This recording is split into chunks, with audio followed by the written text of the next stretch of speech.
이제 대선까지 딱 36일 남았습니다. 오늘 대선을 부탁해 시간에는요. 최소영 정치평론가 모시고 민심의 흐름과 대선 판도를 분석해 보겠습니다. 평론가님 안녕하세요. 안녕하십니까. 네. 네, 요즘 대선 시즌이라 네. 방송이나 유튜브 출연 참 많으실 것 같습니다. 네, 좀 그렇긴 합니다. 아무래도 특수를 누리고 네. 있는 거죠. 오늘 출연해 주셔서 감사드리고요. 네, 감사합니다. 네. 우선 어제 민주당 경선 네, 대화부터 네, 좀 네. 시작을 해보고자 합니다. 네. 어제 이제 이재명 전 대표가 거의 90%에 육박하는 득표율로 선출이 됐는데 네. 이런 수치 좀 어떤 의미가 있다고 보시나요? 그러니까 사실 대선이라는 거는 이제 우리가 흔히 얘기하는 대로 민심이 당심을 견인하는 선거인데 이재명 후보의 어제 그 득표율을 보면은 국민 여론조사 경선도 거의 89%, 네. 그다음에 당원도 거의 90%에 됐기 때문에 이거는 민심과 당심이 거의 일치를 한다 보면 될 것 같아요. 이 얘기는 뭐냐면 이재명 후보가 지금 산적해 있는 이 정치 환경에 대한 최대 수혜자다. 왜냐하면 이번 선거를 규정하는 건 딱 하나거든요. 윤석열 대통령의 그 일단 파면으로 인한 조기 대선 아닙니까? 네. 일종의 보궐선거적 성격인 거죠. 그런데 이게 12.3 계엄으로 촉발된 거기 때문에 거기에 대한 모든 정치 환경에 대한 수혜를 이재명 대표가 다 누리기 때문에 이런 90%에 육박하는 이런 결과를 낳은 거죠. 그런데 꼭 이게 꼭 그 득만 될 것이냐, 좀 더 나중에 자세히 분석하겠지만 이런 점들은 또 이재명 후보에게 이제 공식 후보가 됐지만 상당 부분 또 독이 될 수 있는 그런 요인들도 있어서 한번 좀 이따 다시 한번 얘기를 하도록 하겠습니다. 네.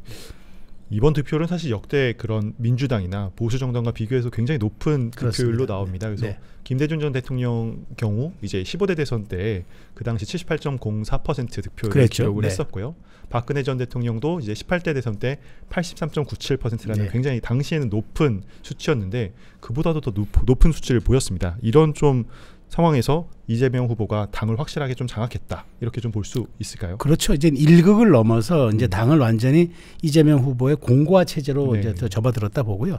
실제로 이제 오늘 그 동아일보 사설에서도 2등 없는 1등이었다. 전 굉장히 본질을 찌른 그 표현이라고 봤는데 아무 2등, 그러니까 후발 주자들의 선전과 역할이 아무 의미가 없을 네. 정도의 그런 1등이었다면 과연 이제 이것이 87 체제 이후에 가장 강력한 패권적 지위를 갖는 그런 후보가 되었고 이 후보가 당선되었을 경우에는 그야말로 입법, 사법, 행정, 그러니까 사법을 포함하는 것은 이제 헌법재판관 후보자, 미훈명대 후보자에게 2명을 임명할 수 있는 게 대통령 몫이기 네. 때문에 그렇게 된다면 헌재도 완전한 진보 우위로 바뀌기 때문에 말 그대로 이거는 입법, 사법, 행정을 다 장악하는 그런 정말 말하자면은 제왕적 대통령제의 가장 위치에 있는 그런 상황이 돼버렸다라고 보여지는데 어쨌든 이렇게 90%에 육박하는 것은 뭐 당대표 선거든 대선 후보 선거든 정치 유례에 없는 일입니다. 네, 이 같은 좀 압도적인 지지세가 어쨌든 본선 대선까지 쭉 영향을 줄 수 있을까요? 그렇습니다. 그러니까 이 상황이라 그러면은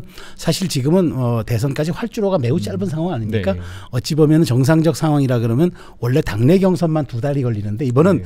대선 본선을 다 포함해서 대통령 당선 후 출범까지가 2달이니까 네. 이거는 굉장히 비정상적인 상황인 거죠. 그런 측면에서 이 후보가 누리고 있는 이 독점적 지위는 계속적인 상황이 될 거라고 보고 다만 선거의 변수는 내가 잘하는 것보다 상대의 실수가 있는 거니까 그런 측면에서 이재명 후보 쪽에서 민주당에 이렇게 좀 과잉 표집된 그런 이제 이런 지지세가 오히려 조금 발목을 잡을 수도 있고 네. 그다음에 이제 그런 데 대한 어떤 실수도 유발할 수 있어서 물론 이건 정치는 언제나 상대가 있는 게임이기 때문에 그런 측면을 놓고 본다면 아직 뭐 모든 것이 다 끝났다라고 보기에는 좀 이르다고 저는 봅니다. 그렇다면 이재명 대표 후보에게 남은 좀 대선 변수는 어떤 걸로 좀 꼽을 수 있을까요? 일단 변수라면은 이재명 후보가 말 실수가 좀 잦은 후보입니다. 그러니까 그것을 또 의식한 듯이 이번에 보니까 출마 선언도 미리 찍어놓은 녹화 영상분으로 네. 했고 최근에 보면은 대단히 말을 아끼는 그런 이제 모습을 보이고 있어서 이런 부분에 대한 캠프의 조언이 있었구나 생각이 됩니다. 그런데도 불구하고 상대가 있는 게임 본선에 들어가면은 이른바 이준석 후보가 포함된 3자가 될지 아니면 뭐 양자가 될지 모르겠습니다만은 진검승부에 돌입하게 될 경우에는 실제로 본인의 진심이라든가 그다음에 본인의 어떤 애드리브가 나올 수가 있기 때문에 애드리브가 나올 수 있기 때문에 그런 측면은 또 하나의 변수가 될 것 같고요. 또 하나는 이제 그렇습니다. 선거는 원래 인물, 구도, 그다음에 이슈 이렇게 3대 네. 이제 그 요소로 치른다고 하지 않습니까? 근데 이슈는 정해졌습니다. 이슈는 이미 정해진 것이 뭐냐면 이것은 이제 윤석열 대통령의 파면으로 인한 책임을 묻는 선거가 되기 때문에 국힘으로서는 불리하니까 이슈는 국민의힘이나 보수 진영이 불리하죠. 네. 그런데 이제 이 구도가 아직은 변수입니다. 구도가 왜 변수냐면은 지금 어쨌든 이재명 후보는 내란 종식, 그다음에 내란 세력 척결이라는 그 캠페인을 전개하겠지만 실제로 지금 우리 사회가 닥친 이제 일종의 글로벌 전쟁 상황에서 우리가 어떤 특정 재난이 왔을 때 그 재난을 잘 극복할 수 있는 지도자를 찾기 마련 네. 아닙니까? 그럼 이제 한덕수 대행 같은 분이 좀 관리형으로서 좀 괜찮아 보이는데 그러다 보니까 징발론이 나오죠. 이런 상황에서 만일 이런 그 보수와 중도의 어떤 이런 시너지가 모인 단일화가 이루어졌을 경우 이재명 후보 입장에서는 구도 자체가 변하는 일종의 네. 큰 스윙 카드가 오는 거죠. 그러면 이 구도가 변하면 인물도 여기에 대한 효과를 누릴 수가 있기 때문에 네. 그런 점을 감안하면은 남은 35일도 굉장히 중요한 시기가 되겠다 이런 분석입니다. 말씀하신 대로 이런 뭐 단일화 이슈나 이런 여러 가지 좀 변수가 있을 텐데 또 하나로 좀 거론되는 것들이 이제 이재명 후보의 사법 리스크 네. 같은 경우 이제 특히 대법원에서 공직선거법 사건 심리를 굉장히 좀 이례적으로 빠르게 네. 한다라는 이야기도 나오는데 좀 대선 전에 결과가 좀 나올 걸로 보시나요? 가능할 것으로 보입니다. 네. 왜냐하면은 지금 오늘 어느 한 일간지 보도를 보니까 조희대 대법원장이 네. 전혀 외부 일정을 안 하고 지금 오직 이 심리에만 집중하고 있다 이런 지금 보도가 있더라고요. 말 그대로 조희대 대법원장은 633원칙 즉 모든 것은 이제 선거법은 1년 안에 네. 처리하는 것을 원칙으로 하는 분이고 이 사건 자체가 6월 26일이 데드라인입니다. 선거에. 네. 그러다 보니까 6월 3일이 대선이라 그러면 대법원 입장에서는 이미 법률심이고 이미 사실관계는 거의 다 드러난 사안이기 때문에 고민할 필요가 없겠죠. 이제 중요한 거는 6월 3일 전에 날 걸로 봅니다. 그런데 어떤 게 날 것이냐는 거죠. 뭐 세 가지 경우가 있지 않습니까? 첫 번째가 이제 뭐 상고 기각. 그러니까 이거 이재명 후보가 무죄가 되는 거죠. 두 번째가 이제 유죄 취지로 파기환송을 해서 서울 고등법원이 다시 이제 이거를 이제 사건을 보는 것과 그다음에 마지막으로 사안이 중대하고 판례가 남미울 수도 있으니까 대법원이 바로 자신들이 판단하는 이른바 파기자판이 있는데 네. 전 파기자판의 가능성은 크지 않다고 봅니다. 왜냐하면 이렇게 중차대한 사안을 후보 등록을 앞두고 대법원이 직접 개입한다. 네. 조금 가능성은 없어 보이고 가능성이 있다면은 무죄로 해주거나 아니면 유죄 취지로 확정 판결을 다시 이제 해서 서울 고법 보고 하라는 건데 이 경우가 저는 가장 큰 변수가 될 걸로 봐요. 왜냐하면 후보 자격은 유지가 되고 출마에는 문제가 없는데 이럴 경우 우리가 흔히 얘기하는 대통령에 당선됐을 때 과연 소추를 어디까지 적용할 네. 것이냐가 이제 핵심 쟁점은 부상이기 때문에 이걸 이제 보수 진영에서 계속 흔들어서 아니 대통령이 당선되더라도 사법적 이런 위기 때문에 광장이 두 쪽으로 분열할 수도 있고 이재명 후보의 당선이 사실상 나중에 형이 확정되면 무효될 수도 있다는 것을 집중적으로 부각시키고 공격하면은 이 부분도 중도의 마음에 조금 변수가 될 수 있다는 네. 생각은 듭니다.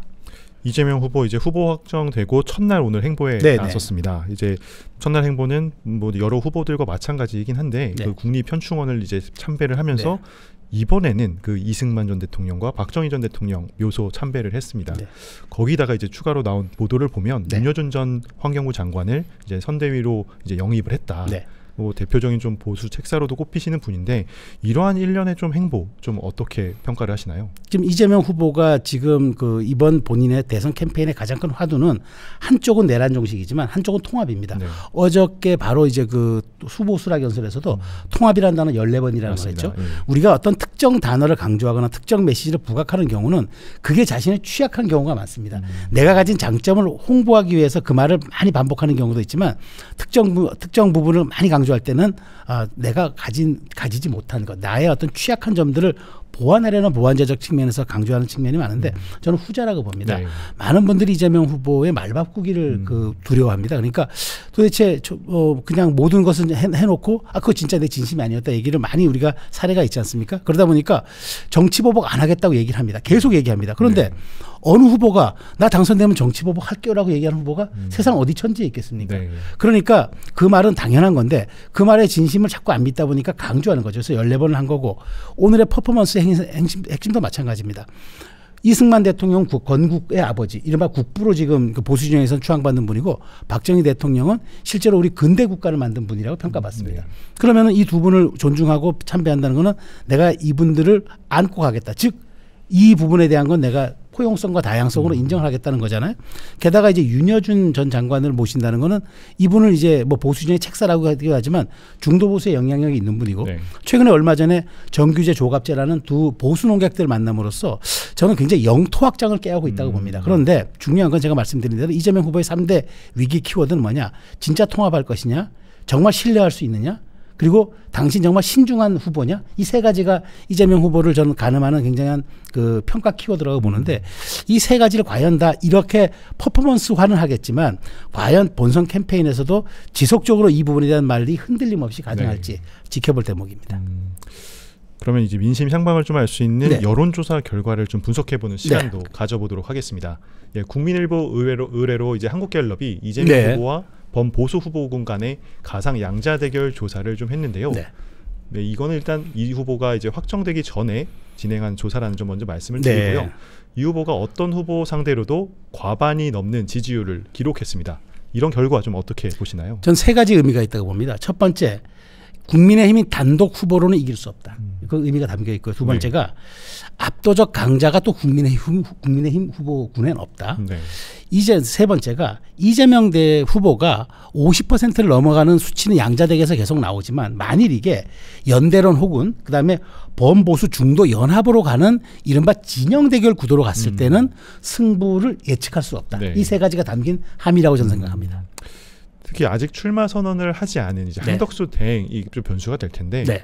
이재명 후보를 상대로 다른 후보들보다 좀 높은 지지율을 기록하고 있습니다. 여기 뭐 양자 대결만 봐도 38%를 네. 기록해서 다른 후보들보다 좀 높은 홍준표 후보와는 같은 네, 지지율로 나왔는데 뭐 그렇다고 뭐 아주 유의미한 차이를 보이고 있지는 어쨌든 비슷비슷한 네. 수치니까요. 않는 걸로 나오고 있습니다. 그래서 이런 상황에 대해서는 좀 어떻게 보고 계시나요? 그러니까 이게 사실 단일화라는 것이 실제 양쪽의 지지 기반, 양쪽 그 후보, 그러니까 단일화하려는 후보들의 지지 기반이 일단 겹치지 않아야 되는데 네. 한덕수 후보, 그러니까 대행은 조금 겹쳐진다는 그게 좀 조금 이제 그 단점이 하나 있고요.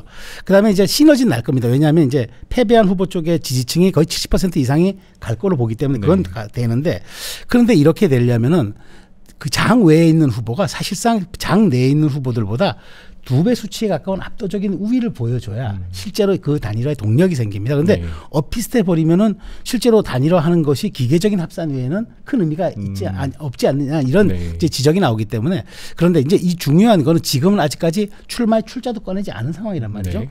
실제로 나왔을 때 실제로 나와서 정말 장 내에서 경쟁을 할 때 본인이 저는 세 가지 조건이 충족돼야 된다고 봅니다. 첫 번째 타이밍이 일단 좋아야 돼요. 왜냐하면 지금 국민의힘이 경선 진행 중이기 때문에 어느 타이밍에 나올지가 굉장히 중요하고 두 번째 어떤 명분으로 나올 것이냐. 네. 제가 아까 말씀드린 대로 글로벌 통상 위기의 해결의 적임자 또 이재명 후보가 정치 보복을 할 수 있지 않느냐는 그런 우려 때문에 국민 통합의 적임자 이런 것을 들고 나오면서 과감하게 임기 단축도 상당 부분을 들고 나오면서 네. 나는 모든 것을 내려놓고 대한민국 87 체제의 정상화에 온몸을 던지겠다라고 하면서 조금 상징적인 캠페인을 보여주면 전 지지율이 또 급등할 수 있다고 네. 봐요. 그런 상황에서의 극적인 이벤트의 단일화는 저는 동력을 가질 수 있다고 보는데 지금 현재로서 굉장한 파괴력을 보일 수 있을 것인가는 네네. 아직은 의문이지만 그럼에도 불구하고 살아 움직이는 거고 네. 정치는 흐름의 싸움이기 때문에 지켜볼 대목이라고 봅니다. 뭐 언론 보도나 이런 걸 보면 네. 거의 좀 출마는 좀 확실시 된다 이렇게 봐도 될까요? 그렇죠. 오늘 뭐 네. 총리비서실장이 사표를 냈다는 보도도 네. 있고 그간의 행적을 놓고 보면은 사실은 대선 캠페인의 행보였습니다. 원래 관료의 언어는 통합이나 이런 단어 잘 안 씁니다. 그런데 그걸 쓰고 한미연합사를 가서도 군번을 얘기합니다. 그리고 이제 모든 이제 일정을 놓고 보면은 영남 호남을 아우르는 이제 통합 행보 그다음에 작은 식당을 가서도 사인하는 그런 모습은 네. 철저하게 지금 PI 즉 프레지던트 아이덴티티 그러니까 일정 기획에 관한 행사라고 좀 보면 될 것 같고요. 네. 그런 측면에서 한대행이 지금까지는 차곡차곡 이렇게 빌드업을 해왔는데 이제 정말 여기서 이제 실제 남은 시간이 많지 않고 후보 그러니까 권한대행 사퇴 시간까지는 딱 지금까지 일주일 남은 상태고 네. 그다음에 실제로 사퇴한다 해도 후보 등록까지는 실제로 열흘도 채 안 남은 상태고 마지막 단일화까지 가는 일종의 후보 기호를 등록하는 25일 그러니까 투표 중지 인수하는 것까지도 실제로 지금 한 달도 안 남은 상태이기 네. 때문에 한대행이 매일매일의 모습들이 아마 역동성 있게 비춰질 거는 분명한데 과연 이게 얼마큼 임팩트 있느냐 이거는 뭐 하루하루 상황을 좀 봐야 될 것 같습니다.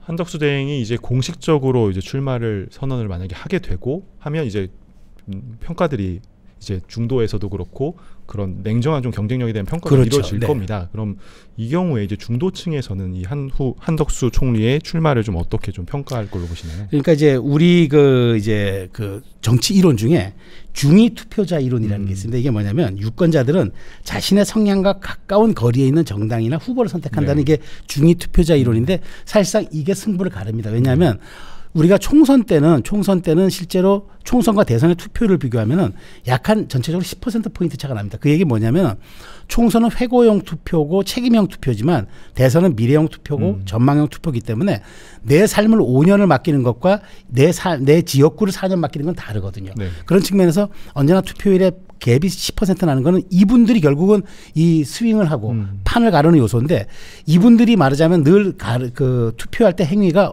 나의 정치적 성향과 가깝거나 네. 우리 내 삶에 좀 가까이 있는 그런 조금 말하자면 친화적 정당을 찾게 되는 겁니다.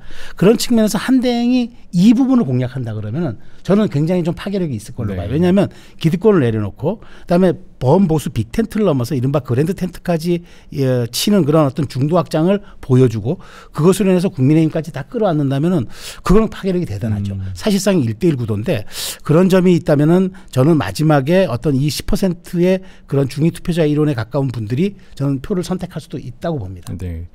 국민의힘 일각에서는 한덕수 대행 출마를 좀 가정을 하고 여러 단일화 시나리오들도 나오고 있습니다. 실제 네. 후보들은 뭐 어떤 식으로 단일화 하겠다는 이제 좀 구체적인 방안들을 그렇죠. 네. 얘기하는 경우들도 있고요. 근데 하지만 어쨌든 국민의힘 경선이 이미 진행 중인 상태이고 이렇게 여기 경선에 참여하지 않은 상태에서 출마를 하게 되는 건데 이런 상태에서 당내에서 후보들 특히 뭐 다른 아니면 당내에서의 반발 이런 건 좀 있을 수 있지 않을까요? 있을 수 있는데 지금 명시적으로 드러내는 분은 안철수 후보 하나 정도로 제가 알고 있고 왜 안 할까요? 저분들이 원래는 다 맞득치 않았는데 네. 저희가 아까 갤럽 조사를 봤지만 지금의 현실에서 국민의힘의 후보로 나서도 1대1 구도에서는 승산이 없어요. 그러다 보니까 외부의 퍼포먼스와 이벤트가 필요한데 한덕수 대응은 거의 적합한 겁니다. 그러니까 네. 그것을 이제 동의를 해주는데 다만 방식에선 제각각 셈법이 달라요. 자, 이를테면 홍준표 후보 같은 경우는 TV 토론 2번 하고 이제 바로 그다음에 이제 원샷 경선하죠. 이게 바로 예. 정몽준 노무현 단일화 모델입니다. 그리고 이제 뭐 이른바 콘클라베 방식 얘기하는데 아니 정치에서 합의는 안 됩니다. 후보 자리로 어떻게 합의가 되겠습니까? 네. 그러니까 그건 안 되고 단 저는 그 안이 유력하다고 보고 한동훈 후보는 아직까지 무슨 대상도 안 정해졌는데 아직 무슨 단일화냐 약자 연하다 얘기를 하니까 그건 아직까지 기세 싸움에서 지지 않겠다는 뜻으로 받아들이고 중요한 거는 저는 그것이 이 국민의힘 후보들이 가지지 못하는 것을 보완해주는 역할을 하기 때문에 반대는 안 할 겁니다. 그런데 각자의 셈법을 놓고 보면 내가 이길 수 있다는 생각을 갖는 네. 것 같아요. 그런 측면에서 지금 한덕수 대행이 만일 출마한다 그러면은 그 일주일 사이에 보여줄 경쟁력 지표가 대단히 중요해진 지금 그런 상황입니다. 네, 어쨌든 단일화를 한다면 네. 말씀하신 그 빅텐트가 작용을 하기 위해서는 네. 그 단일화에 그러니까 경선에 참여했던 후보들이 어떻게 보면 하나된 그렇죠. 단결하는 예. 모습을 보여야 될 텐데 네. 지금 뭐 일부 이제 단일화를 제안하시는 분들 후보들의 경우도 이런 단일화가 경선이 끝난 후에도 이런 입장이 쭉 유지가 될 수 있을까요? 저는 용광로가 가능하다고 보는 게 절박합니다. 만일 이재명 후보가 당선이 됐다. 지금 사실 뭐 이재명 포비아라는 말이 뭐 국힘 내에서 사실상 지금 공공연히 있는 겁니다. 그러다 보니까 모든 사람들 후보들이 나는 이재명을 이길 수 있다고 이재명 후보를 꺾을 수 있는 그 특장점을 얘기하는 게 일종의 디폴트 기본값이 돼버린 거죠. 네. 그러다 보니까 전부 이재명 후보 얘기하는데 실질적으로 이재명 후보가 말은 저렇게 안 하지만 실제로 집권했을 때 입법 사법 행정을 다 갖고 있는데 보수 진영을 제도와 법 내에서 형해화시키겠다면 가능할 수도 있어요. 그런 측면에서 뭐 본인들이 갖고 있는 어떤 그런 공통의 어떤 그런 분모가 있기 때문에 저는 뭐 이탈하거나 이러진 않을 거라고 봅니다. 네. 다만 그 와중에서 화학적 결합에 대한 시너지를 얼마큼 용광로처럼 보여주느냐 이게 이제 남은 과제인데 저는 아직까지 그거 걱정하기에는 한댕이 보여줄 경쟁력 지표가 더 우선시 된다라고 네. 말씀을 드리겠습니다. 그럼 어쨌든 저도 궁금한 점 중에 하나가 네.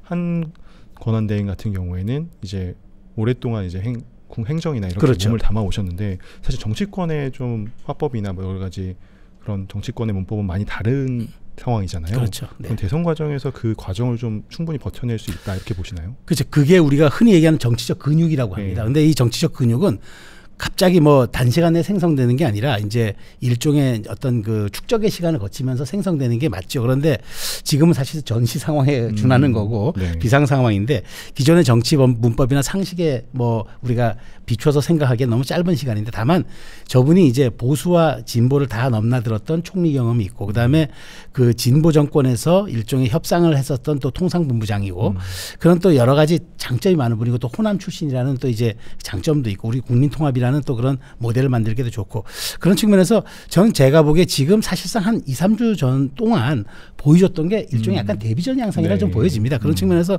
놓고 본다면 제가 보기엔 80점 이상은 되지 않을까 싶어서 만일 본선에 가서 전문 그룹이 붙어서 짧은 시간에 캠페인을 이뤄낼 경우에는 저는 그 정도는 감당해낼 수 있는 네. 일종의 좀 뭐 기본적인 값은 된다고 봅니다. 그러면 저희 국민의힘 경선에 대해서 조금 더 지금 진행 중이니까요. 네. 좀 세부적으로 좀 여쭤보고자 합니다. 그래서 내일 이제 2차 컷오프 통과자가 발표가 되는데 일단 지난 주말까지도 토론회들이 진행이 됐습니다. 지난주 경선 토론회는 좀 어떻게 보셨나요? 근데 약간 진검승부 성격이었어요. 그러니까 8명이 겨루는 8강전이 좀 일종의 그냥 뭐 탐색전, 전초전이었다면 진검승부였는데 일종의 뭐 김문수, 홍준표 후보 간에는 이제 그러니까 역사관에 대해서 뉴라이트 사관이 맞냐 아니냐를 따졌고 그다음에 한동훈 후보는 또 그 한철수 후보에 대해서 왜 당신은 탄핵에 대해서 반대한다면서 표결을 참여 안 했냐 사실 아픈 지점들을 물었단 말이에요. 네. 그러니까 서로가 뭐냐면은 내가 갖고 있는 이제 이게 두 분이 올라가니까 내가 갖고 있는 나를 지지하는 지지층에서 최대치를 끌어내야 되겠다고 일종의 강화 전략을 한 것 네. 같아요. 그런데 좀 뭐 그 일종의 말하자면 제가 조금 보기 아쉬웠던 거는 한동훈 후보 같은 경우에는 정말 그 또 본인의 특유의 어떤 말하자면 말꼬리 잡는 거라든가 이런 걸 많이 보여준 게 좀 아쉽고 홍준표 후보 같은 경우에는 대선 후보를 2번이나 했던 분, 당대표를 했던 분 이런 분이 좀 품격이라는 측면에서 조금 좀 그 마이너스가 된 것 같고 네. 그다음에 김문수 후보 같은 경우에는 이게 마지막 좀 뒷심이 좀 부족하지 않느냐라는 좀 약간 인상을 준 것 같은 그런 제가 각자의 어떤 제가 보기에 장점보다는 단점을 드러낸 거였는데 결국에 이제 물론 당원들과 이제 여론조사에서 평가를 하겠습니다만은 저는 이렇게 된 이상 아마 탄핵을 반대했던 그룹에서 이제 한 분, 찬성했던 그룹에서 한 번 올라갈 것으로 보여서 저는 뭐 한동훈 후보가 한쪽으로는 올라갈 거는 이제 거의 조금 확실시돼 보이는데 한쪽에서 홍준표, 김문수 후보가 지금 굉장히 지금 각축을 벌이고 있어서 이 부분은 사실상 예단하기 참 어렵다는 생각이 듭니다. 네. 말씀하신 대로 뭐 한동훈 후보가 올라가고 홍준표 후보나 이제 김문수 후보가 올라갔을 때 최종 후보는 좀 누가 될 걸로 예상하시나요? 저는 조심스럽지만 기류가 예. 지금 윤희숙 여의도 원권장이 얼마 전에 굉장히 화제가 된 그 반성과 성찰을 얘기하지 않았습니까? 계엄을 한 거는 못 막은 건 이제 우리의 잘못이라고 얘기했는데 당의 지도부는 아니지만 이게 저는 약간 이제 본선으로 가는 기류라고 봐요. 본선에서는 이재명 후보 또 얘기하잖아요. 과거 국민의힘은 과거고 퇴행 세력이고 내란 세력이다. 책임 묻겠다는 것 아닙니까? 그러면 이재명 후보가 꺼내들 캠페인은 간단해요. 내란 정식. 그런데 만일 여기서 탄핵을 반대했던 분이 가서 이재명 후보에게 당신 왜 이렇게 줄 탄핵하고 우리 예산싹 깎았어? 라는 캠페인이 먹힐까요? 그렇다면 저는 이 부분에 대해서는 탄핵과 분명히 선을 긋는 사람이 가서 정면 승부를 한번 해보는 게 저는 그게 가장 효과적이고 유일한 방법일 겁니다. 그게 이제 한덕수 대행이 된다 그러면 전문성이 더해지는 거고 한동훈 후보나 아니면 이제 또 혹은 홍준표 후보가 됐을 때 본인 사과할 수도 있다고 얘기했잖아요. 입장을 바꾸겠다 얘기했는데 그런 것들이 있어서 이제 본선으로 갈수록 이길 수 있는 후보를 찾기 때문에 저는 제가 보기에 홍준표 후보든 뭐 김문수 후보든 모든 후보들이 아마 결선에 가거나 최종 후보가 됐을 경우에는 반드시 계엄의 강과 탄핵의 강은 건널 겁니다. 그건 제가 보기에 필요 충분 조건입니다. 앞서 말씀드렸다시피 국민의힘 같은 경우에는 이제 최종 후보가 좀 선출되기 전에 이제 한덕수 대행이 출마 선언을 할 가능성도 있고 이런 남은 국민의힘의 경선 과정에서 좀 막판 주목할 변수는 좀 뭐가 있다고 보시나요? 글쎄요, 그 막판 변수는 제가 보기에 이제 누가 더 저는 여기에서 누가 더 단일화에 대해서 좀 더 적극적으로 그다음에 강하게 얘기하냐와 또 하나는 이제는 윤 전 대통령과의 거리두기를 얘기할 때가 됐습니다. 그 얘기를 먼저 꺼내는 사람 그리고 이제 보다 더 적극적으로 국민에게 성찰하고 반성하고 그다음에 대선 투표는 제가 말씀드리지만 전망형 투표, 미래형 투표입니다. 거기에 대해서 자신의 비전을 얘기할 수 있는 사람 이걸 얘기하는 게 전 변수라고 보고 이게 이제 저는 압도적으로 앞선 분이 없기 때문에 51%는 안 나올 거로 보거든요. 그럼 결국 5월 3일까지 결선 투표에서 이거를 꺼내놓는 후보 더 강하게 더 적극적으로 더 실체적으로 꺼내놓는 후보가 유리할 겁니다. 마지막으로 이 질문을 좀 드리고 네. 싶은데요. 어쨌든 여론조사상으로는 사실 이재명 후보가 네. 좀 절반 이상을 앞서고 있는 상황입니다. 국민의힘에서 이전 경선 또는 단일화를 통해서 한 명의 최종 후보가 추려졌을 때 네. 어떤 좀 선거 전략을 취해야 될 걸로 보시나요? 그러니까 저는 이렇게 가야 된다고 봅니다. 그러니까 정치는 제가 흐름의 싸움이라고 얘기했는데 그 이재명 후보는 아마 강화 효과를 얘기할 겁니다. 그러니까 규정하고 국민의힘을 과거로 규정하고 난 통합의 세력이라고 하는 그런 강화 효과를 얘기하는데 국민의힘 입장에서는 전환 효과를 자꾸 꺼내들어야 됩니다. 전환 효과. 이게 뭐냐면은 실제로 지금은 이제 국민의힘이 강자가 아닙니다. 네.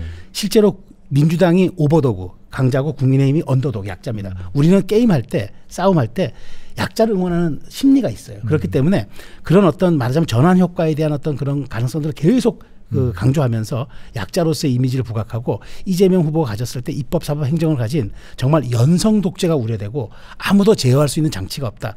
이런 것들을 계속 강조해 나가다 보면 중도가 반응할 수 있습니다. 이런 부분들을 잘 명심해야 될 것 같습니다. 알겠습니다. 지금까지 최수영 정치평론가와 이야기 나눠봤습니다. 명쾌한 분석 감사드립니다. 감사합니다.